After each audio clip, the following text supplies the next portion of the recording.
Ketika nilai-nilai Islam disampaikan, mereka alergi. Ketika tauhid disampaikan, wah itu Islamnya Arab, kadal gurun. Ketika ada anak-anak yang rajin menghafal Al-Quran, wah itu bakal cikal bakalnya radikal teroris. Alhamdulillahi Rabbil Alamin Ar-Rahmanir Rahim.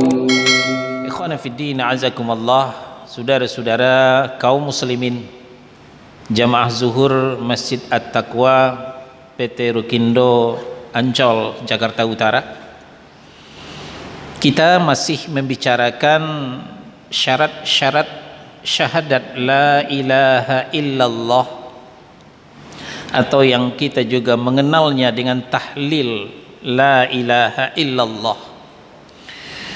Dari ketujuh syarat yang telah dirumuskan oleh para ulama ahli sunnah wal jamaah, telah kita sampaikan yang pertama al-ilmu, mengetahui.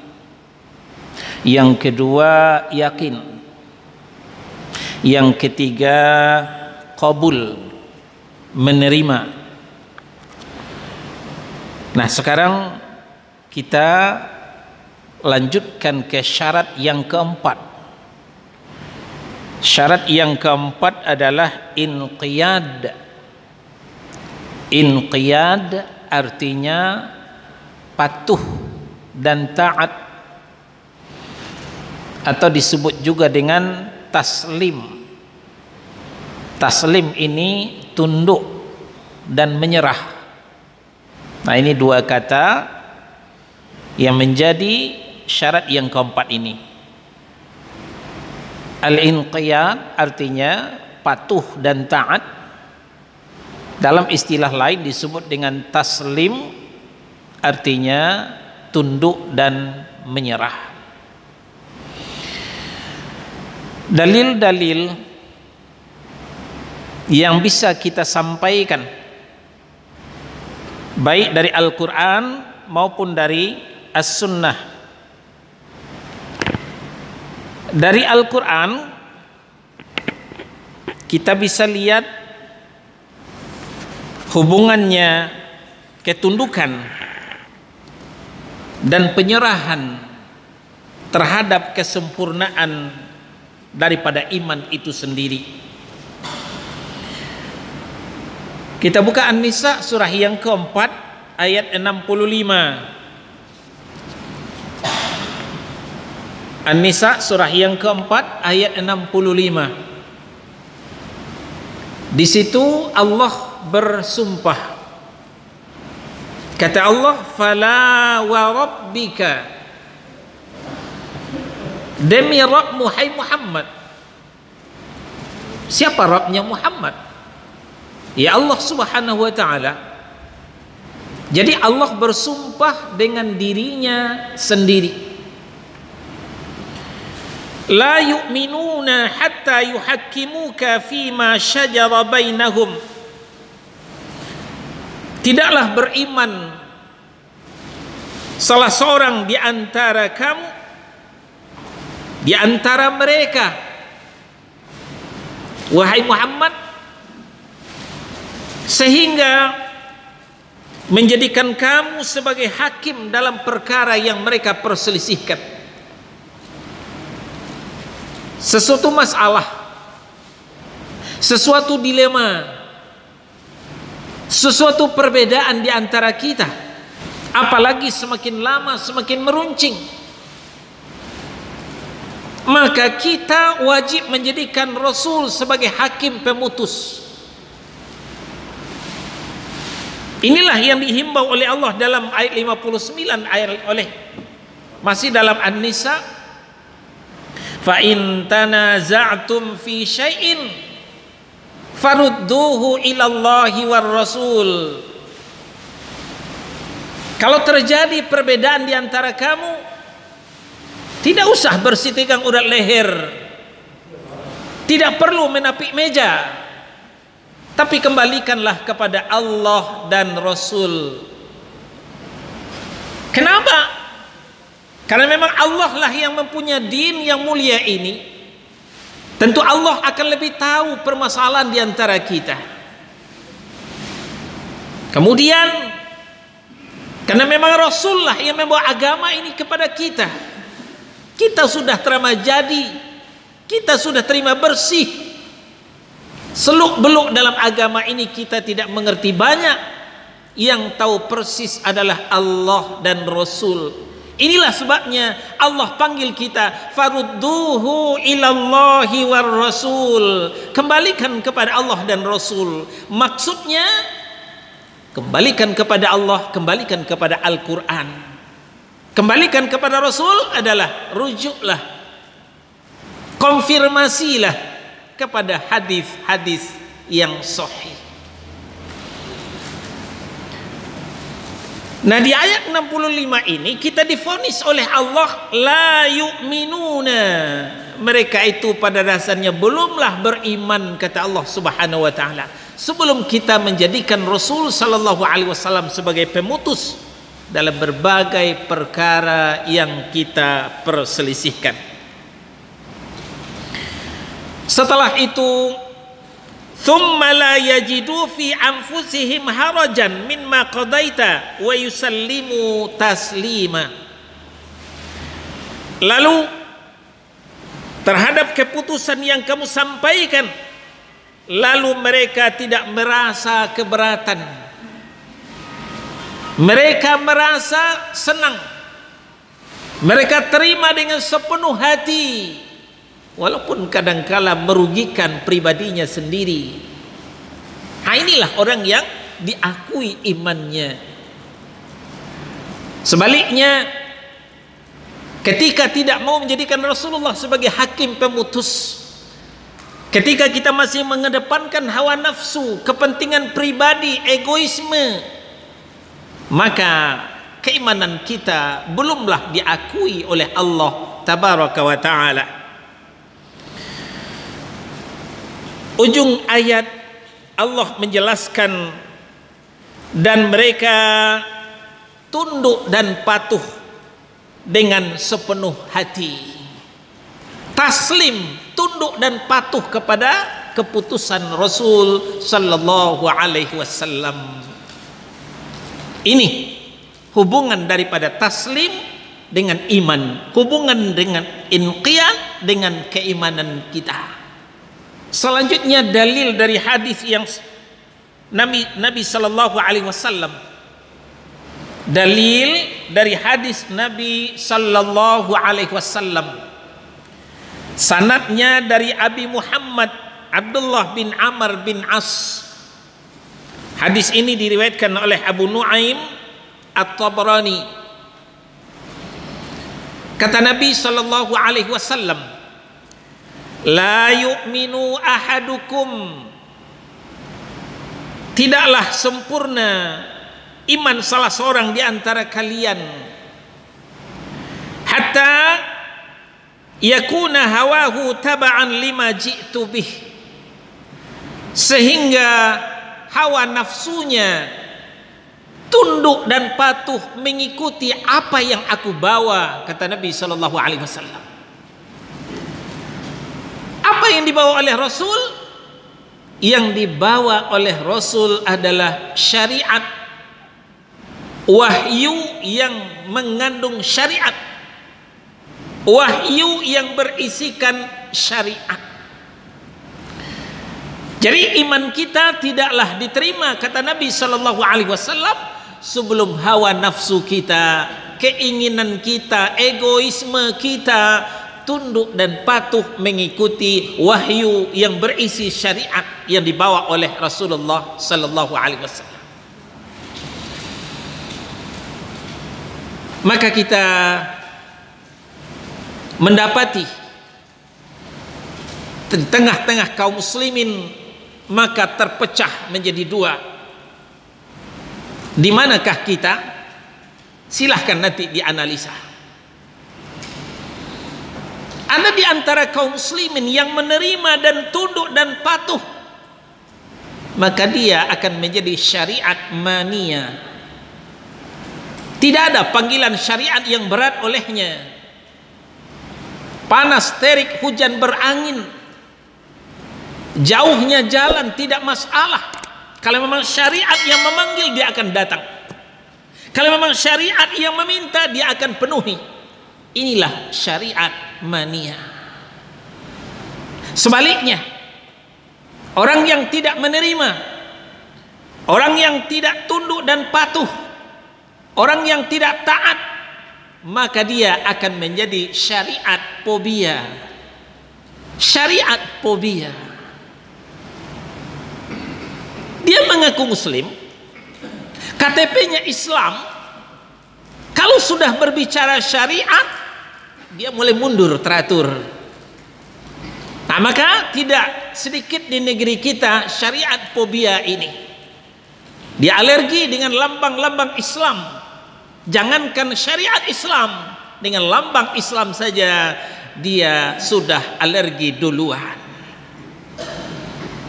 Nah, inilah pentingnya ketundukan dan kepatuhan. Inqiyad, syarat yang keempat daripada la ilaha illallah. Kalau kita telusuri ayat-ayat yang lain,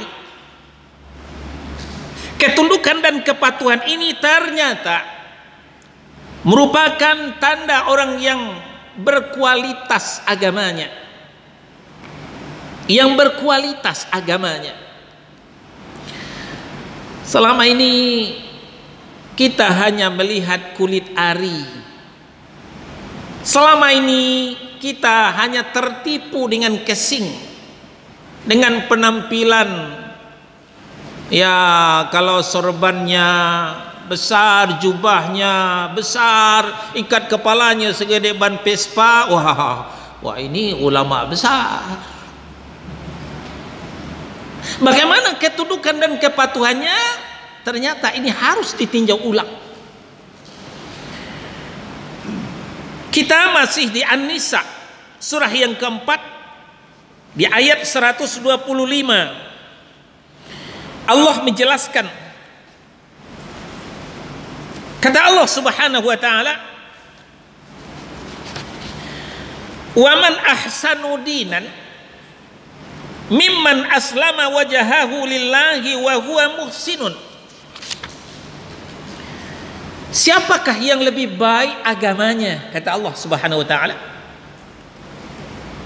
Ini dalam bahasa balaghah disebut dengan istifham lil inkari.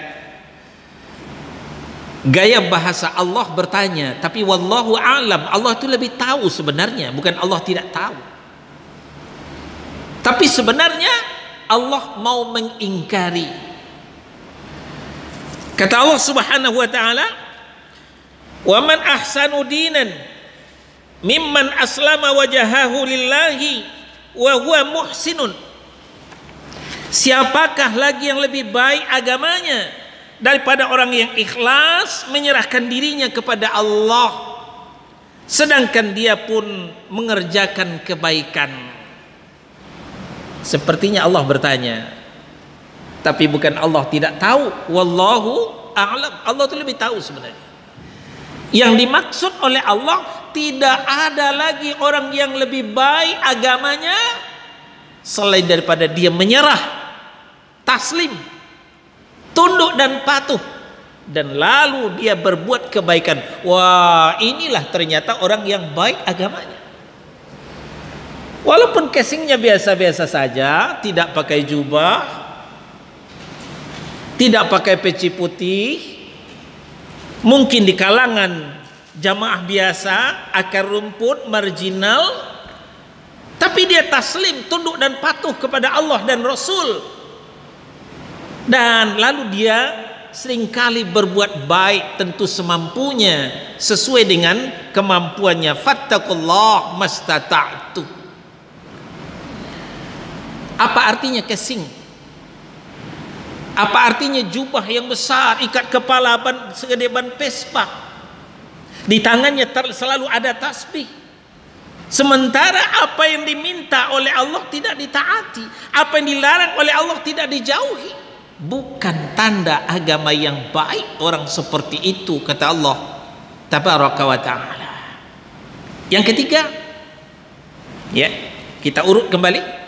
Yang pertama sebagai tanda orang yang diterima imannya, tanda kesempurnaan iman. Yang kedua, tanda orang yang agamanya yang baik.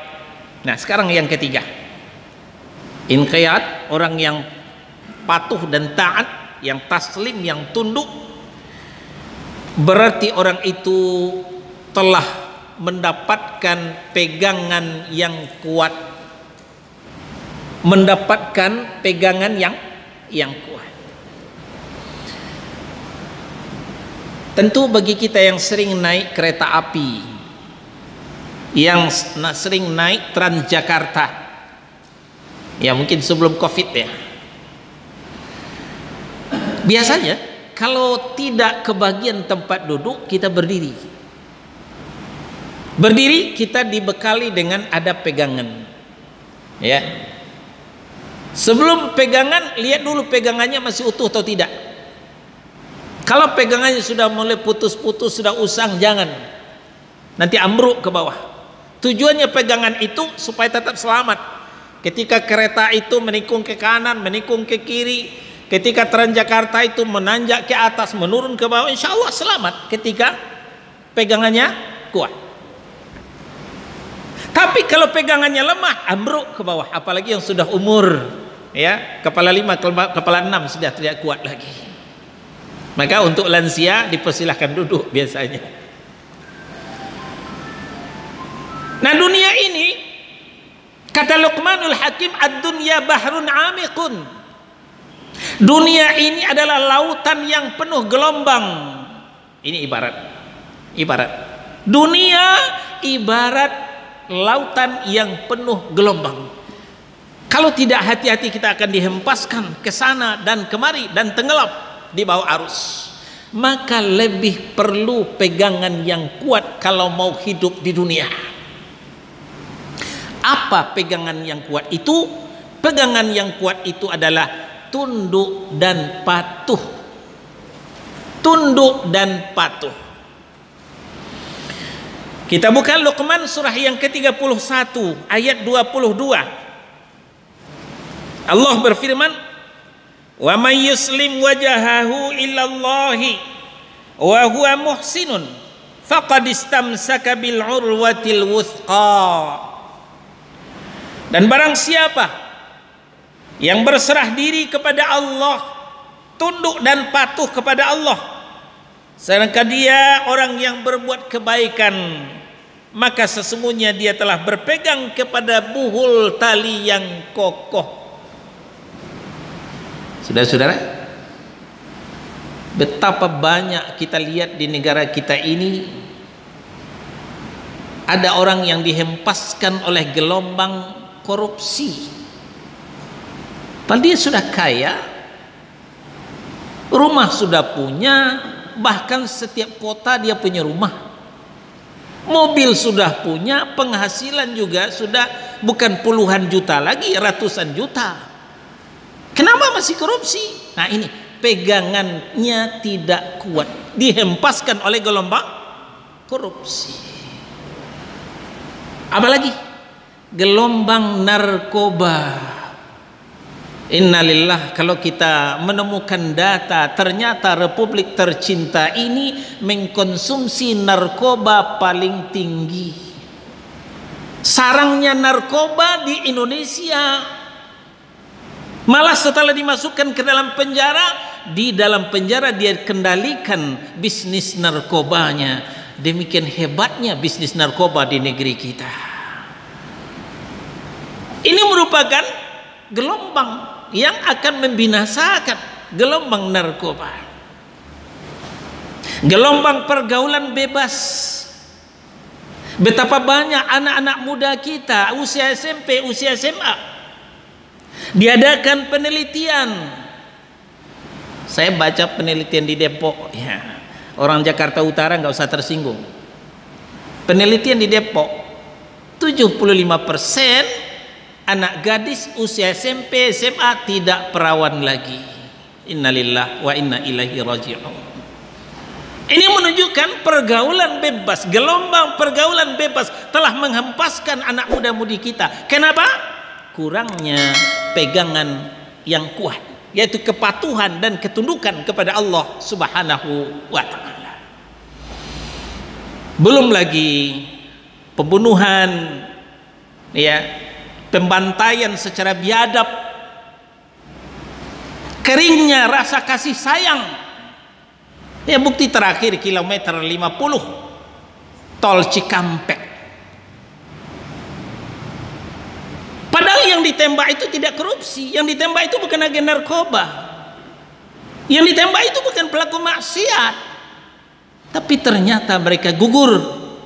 Ini menunjukkan dihempaskan oleh gelombang-gelombang yang tidak sesuai dengan aturan Allah dan Rasulnya. Nah, supaya ini tidak terulang kembali, terulang dan terulang, maka kita perlu pegangan yang kuat, yaitu ketundukan dan kepatuhan kepada Allah Subhanahu wa ta'ala. Yang keempat, ketundukan dan kepatuhan ini merupakan panggilan Allah untuk selamat dari azab. Panggilan Allah untuk selamat dari azabnya. Kita buka Al-Ahzab ayat 54. Az-Zumar, bukan Al-Ahzab. Az-Zumar surah 39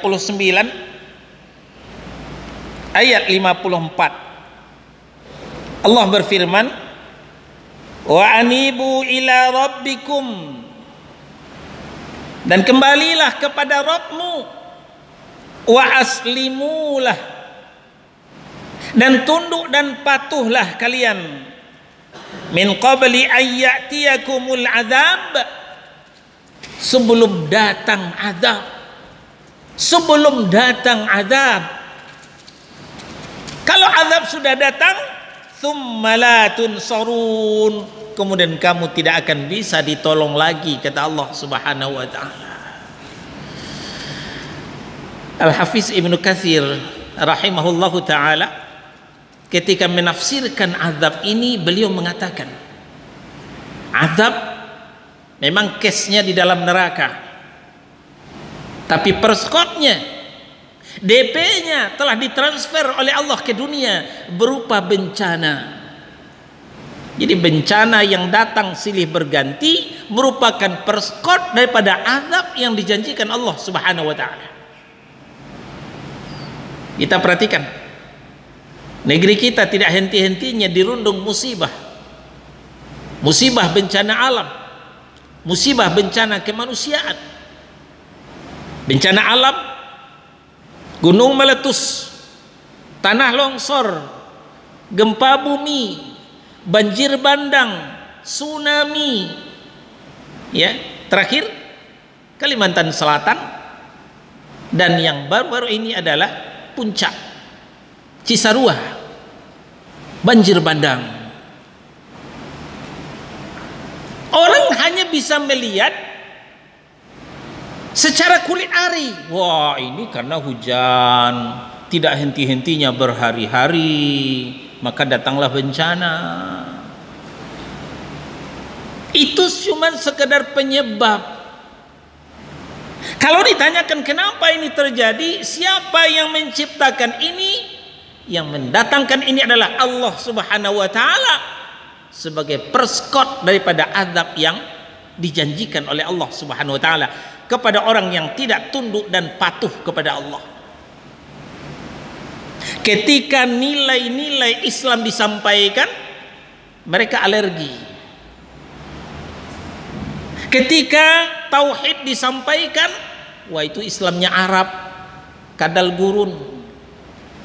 Ketika ada anak-anak yang rajin menghafal Al-Quran, wah itu bakal cikal bakalnya radikal teroris.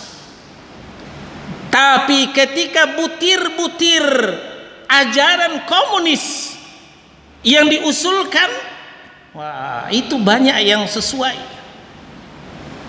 banyak yang setuju. Ini menunjukkan ketundukan, kepatuhan kepada Allah sebagai Khalik, sebagai pencipta sudah mulai luntur dan lentur. Inilah yang mengundang datang musibah, bencana demi bencana. Demikian juga bencana kemanusiaan, ya, juga termasuk pesawat jatuh, ya, mobil terbalik dan lain-lain sebagainya. Nah, jadi Allah memanggil kepada kita di dalam Az-Zumar surah 39 ayat 54 ini, kata Allah, wa anibu ila rabbikum, kembalilah kepada Rabbmu. Kita dipanggil dengan kasih sayangnya, dengan rahman rahimnya, kembalilah.